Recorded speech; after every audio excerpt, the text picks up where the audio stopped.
Hi friends, welcome to my channel. ఈరోజు video చాలా ఇంట్రెస్టింగ్గా ఉందండి. వీడియోని ఎక్కడ స్కిప్ చేయకుండా ఎండ్ వరకు చూసేయండి. ఇక ఆరు మెల్లిగా దొంగలాగా ఇంట్లోకి వచ్చి పిల్లలున్న రూమ్ ముందు నిలబడి పిల్లల మాటలని వింటూ సంతోషపడుతూ ఉంటుంది ఆరు రాకని గమనించిన బాగి ఆరుకి తెలియకుండా మెల్లగా వెనకాలే వచ్చి బాగి ఆరుని ముట్టుకోబోతూ ఉండగా పిల్లల్ని చూస్తూ నవ్వుకుంటూ ఆరు వెనకాలి తిరిగేసరికి బాగి కనబడడంతో ఆరు షాక్ అవుతుంది.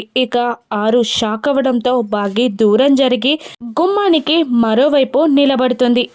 ఆరుని బాగి అక్క నువ్వేంటక్క ఇక్కడ ఏం చేస్తున్నావక్క అని అడుగుతూ ఉండగా ఆరు ఉష్ అన్నట్టు మూతి మీద వేలు వేసుకొని చెప్తూ పిల్లలు చదువుకుంటున్నారు, డిస్టర్బ్ అవుతుంది, లాన్లో మాట్లాడుకుందాం పదా అని అంటూ బాగి చెప్పే సమాధానాన్ని కూడా వినకుండా ఆరు పరుగున లాన్లోకి వచ్చేస్తుంది. అమ్మో, మిస్ అమ్మ ఇప్పుడు వచ్చి ఏం ప్రశ్నలు అడుగుతుందో, ఒకటి ఖచ్చితమైన సమాధానం అన్న చెప్పాలి, లేదంటే కన్ఫ్యూజ్ అయినా చేయాలి, ఏం చేస్తూ ఒప్పుకుంటుందో అని ఆరు ఆలోచిస్తూ ఉండగానే బాగి కిందికి దిగి వచ్చి అక్క అని పిలుస్తూ ఉంటుంది.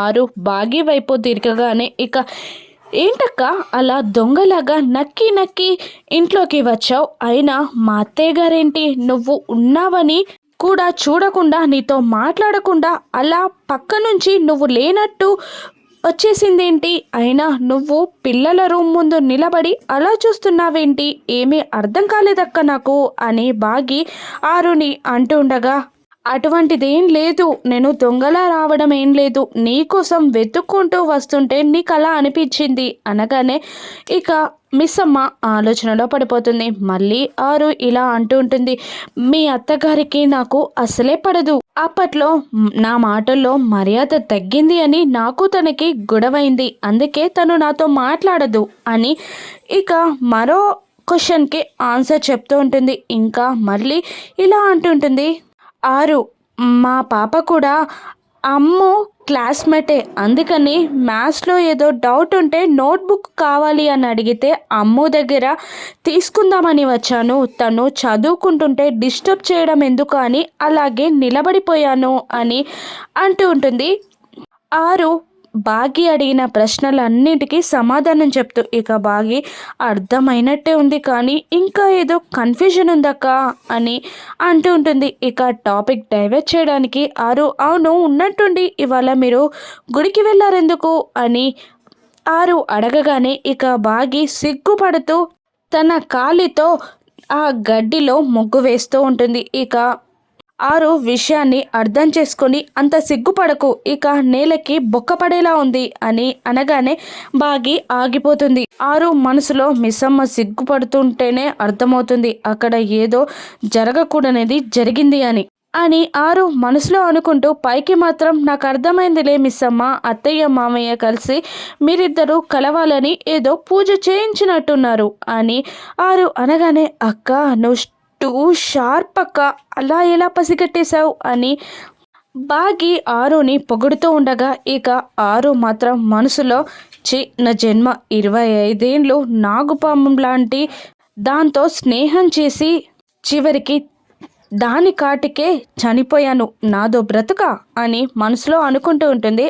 ఆరు మనుగుచి ఏంటక్క ఏదో అంటున్నావు అని అంటుండగా ఏం లేదు ఊరికనే అన్నాను కానీ అవును ఆవిడ డైరీ ఏదో దొరికిందంట కదా చదివావా అని అడుగుతుండగా ఇంకా లేదక్క చదవలేదు, ఆవిడని ఎలాగూ చూడలేకపోయాను, ఆవిడ రాతనైనా చూడాలి అనుకుంటున్నాను, చదవాలి అనుకుంటున్నాను, ఆవిడ రాత ఎలా ఉంటుందో అని అంటుండగా ప్రేమకి దూరమైన రాత కదా బాగోదు అని అనేస్తుంది ఆరు. మిస్సమ్మ షాక్ అవుతుండగా ఊరికనే అన్నానులే మిస్సమ్మ అని అంటూ ఉంటుంది. ఆరు మళ్ళీ పూజ సజావుగా జరిగిందా అని అడుగుతుండగా బాగా జరిగిందక్క, నాకు చాలా ఆనందంగా అనిపించింది ఆయనతో పూజ చేసినందుకు అని అంటుండగా మళ్ళీ ఇంతలోనే భార్య పోయింది కదా నీతో పూజ ఒప్పుకున్నారా అని అడుగుతూ ఉంటుంది. ఆరు లేదక్క ఆయన ఎక్కడ ఒప్పుకుంటారు, ఆయన ఒప్పుకోరు, కానీ ఆయనలా భార్యని ప్రేమించే వ్యక్తి దొరకడం నా అదృష్టం అక్క, అయినా నేను ఒక ఆయన్ని ప్రేమించట్లేదు కదా, ఆయనలో ఉన్న గతాన్ని ఆయనకి తగిలిన గాయాలని అన్నిటినీ కలిపి ఆయన కుటుంబాన్ని ప్రేమిస్తున్నానక్క. నేను ఆయనతో కలిసి నడవాలి అనుకుంటున్నానక్క. ఎప్పటికీ కూడా ఆ అక్క మీదున్న ప్రేమలో ఆవగింజంత ప్రేమ కూడా తగ్గదు. అరుంధతి అక్క చాలా అదృష్టవంతురాలు. ఎప్పటికీ ఆయన ఆ అక్కని మర్చిపోరు కూడా అని అంటుండగా ఆరు ఏడుస్తూ ఉంటుంది. అయినా నువ్వు డైరీ చదవాలి అన్నావు కదా, వెళ్ళు చదువు, నేను కూడా వెళ్తాను, పనుంది అని ఇక ఆరు వెళ్ళిపోతూ ఉండగా ఇక డైరీని చదవడానికి బాగి పైకి వస్తూ ఉంటుంది. ఇక ఆరు కూడా విండో దగ్గరికి వచ్చి బాగి డైరీ చదువుతుందా లేదా అని చూస్తూ ఉంటుంది. దేవుడా, మిస్సమ్మ ఆ డైరీ చదివేలా చెయ్యి, ఆ లాస్ట్ పేజీ మిస్సమ్మ చదివి ఆ నిజాన్ని ఆయనకి చెప్పేలా చెయ్యి, ఇక మనుని ఇంట్లో నుండి గెంటేసేలా చెయ్యి అని దేవునికి దండం పెట్టుకుంటుంది ఆరు. ఇక మిస్సమ్మ రూమ్లోకి వచ్చి అంతా వెతుకుతూ ఉండగా ఇక ఆ టేబుల్ మీద డైరీ కనబడుతుంది. ఇక మిస్సమ్మ వచ్చి ఆ డైరీని చూసి చదవబోతూ ఉండగా మిస్సమ్మ అని అంటూ నిర్మలమ్మ గారి మాట వినబడుతుంది. ఇక దాంతో వస్తున్నానత్తయ్య అని అంటూ మిస్సమ్మ వెళ్తూ ఉండగా ఆరు వెళ్ళు, చదివి వెళ్ళు మిస్సమ్మ అని అంటున్నా కూడా ఇక వెళ్ళిపోతుంది బాగి. ఇక అప్పుడే అటువైపుగా వస్తున్న మను ఆ టేబుల్ మీద ఉన్న డైరీని చూసేస్తుంది. అమ్మో, ఈ డైరీని ఇది చూసింది, ఇప్పుడు ఆ చివరి పేజీని ఏం చేస్తుందో అని అనుకుంటూ ఉండగా ఇక మను లోపలికి వచ్చి సంతోషపడు ఆ డైరీని చూసి భలే ప్లాన్ చేసావే ఆరు, నా గురించి మొత్తం నిజాన్ని రాసేసావు, కానీ ఇది ఎవరు చూడకుండా నేను ఇప్పుడు మాయం చేస్తాను కదా అని అంటూ మను ఆ చివరి పేజీని చింపబోతూ ఉండగా అప్పుడే అమర్ వచ్చి మనోహరి అని అరుస్తాడు. ఇక దాంతో మనోహరి ఆ పేజీని చింపకుండా ఆగిపోయి ఆ డైరీని దాచేస్తూ ఉంటుంది.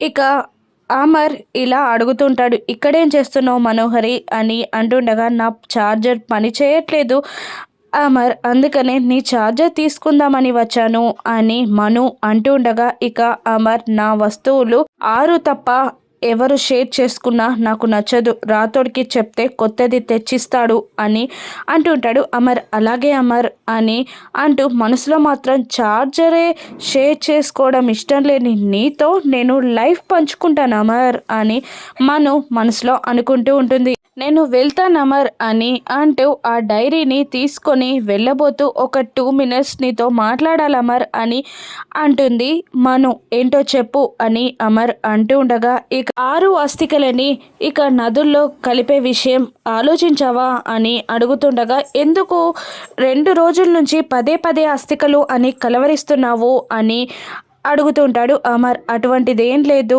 తను ఆత్మకి శాంతి కలగదు అన్నప్పటి నుంచి నాకు మనశ్శాంతి అనిపించట్లేదు, ఎప్పుడు ఆ అస్థికలని నదుల్లో కలిపి తనని పైకి పంపిద్దామా అనిపిస్తుంది అని మను అంటుండగా ఇక బాగి వచ్చి వాళ్ళిద్దరి మాటలని వింటూ ఉంటుంది. ఇక ఆలోచిస్తాను అని అమర్ అంటూ ఉండగా ఇక అవును, అస్థికలు లాకర్లో ఉన్నాయన్నావు కదా అని మను అడుగుతుండగా అవును అని అమర్ అంటూ ఉంటాడు.